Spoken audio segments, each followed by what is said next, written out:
जय श्री राम। आप लोगों को आप मुझे ये बताओ कि आप लोगों ने देखा होगा कि धूप का जो प्रभाव है वो बहुत ज़्यादा हो गया है। बहुत ज़्यादा धूप पड़ने लग गई, बहुत ज़्यादा धूप होने लगी है कि नहीं। आप खुद देखो ये चीज़, आपके आसपास के वातावरण में कितनी ज़्यादा धूप पड़ने लग गई है ना। तो वो चीज़ें अब कारगर होने लगी। अभी तो मतलब आपने ऐसा देखा है कि धूप पड़ रही है, अभी तो ये लोगों को ख़त्म करना शुरू करेगी। और इस साल थोड़ा कम हो सकता है 10, क्योंकि इस साल का जो मरने का जो टारगेट है ना वो 10 लाख लोगों का है। लेकिन जो अगली साल जो आएगी ना उसमें करोड़ों के होंगे, उसमें संख्या करोड़ों की होगी।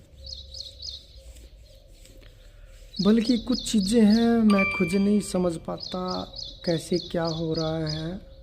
ये चीज़ें मैं भी मान के चलता हूँ, क्योंकि ये भगवान की लीला है, प्रकृति है। इसके अंदर सबको, सिर्फ भक्तों को छोड़ करके सबको पिसके जाना है।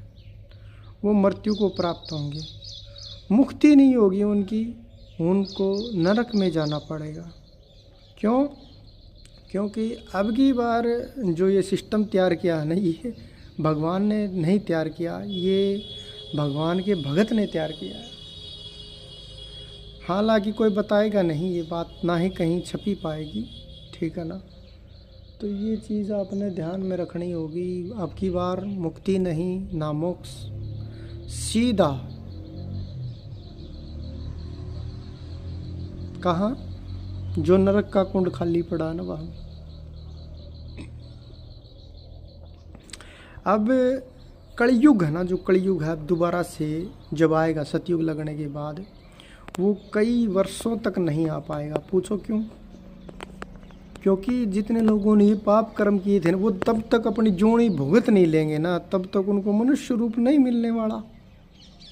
पहले उनको जानवर बनना पड़ेगा। जानवर में कहीं कुत्ता बनेगा, कहीं बिल्ली बनेगा, कहीं किलकटारी बनेगा, कहीं तोता बनेगा, कहीं मैना बनेगा, कहीं गिद्दड़ बनेगा, कहीं सियार बनेगा, कहीं शेर बनेगा, किधर भैंस बनेगा, बकरी बनेगा। इस तरह से बनता हुआ जाएगा।